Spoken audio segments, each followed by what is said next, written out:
எல்லாருக்கும் வணக்கம். இன்னைக்கு மகளிர் தினம். தமிழ்நாடு முழுக்க இருக்கிற என்னுடைய அம்மா, அக்கா, தங்கச்சி, தோழின்னு உங்க அத்தனை பேருக்கும் இந்த தினத்தில வாழ்த்து சொல்லாம இருக்க முடியாது. உங்கள் அனைவருக்கும் என்னுடைய மகளிர் தின வாழ்த்துக்கள்.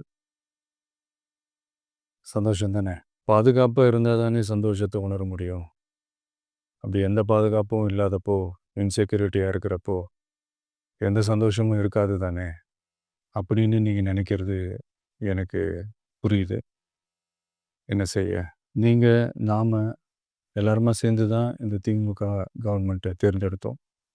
ஆனா, அவங்க எப்படி நம்மள ஏமாத்துவாங்கன்னு இப்ப தானே தெரியுது. எல்லாமே இங்க மாறக்கூடியது தானே! மாற்றத்துக்கு உரியது தானே! கவலைப்படாதீங்க. 2026ல நீங்க எல்லாரும் சேர்ந்து, இல்ல நாம் எல்லாரும் சேர்ந்து, இந்த மகளிருக்கான பாதுகாப்பை உறுதி செய்ய தவறிய இவங்கள மாத்துவோம். அதுக்கு இந்த மகளிர் தினமான இன்னைக்கு நாம் எல்லாருமா சேர்ந்து உறுதியேற்போம். ஒண்ணு மட்டும் சொல்றேன், எல்லா சூழ்நிலையிலும் உங்களுடைய ஒரு மகனா, அண்ணனா, தம்பியா, தோழனா உங்களோட நான் நிப்பேன். நன்றி. வணக்கம்.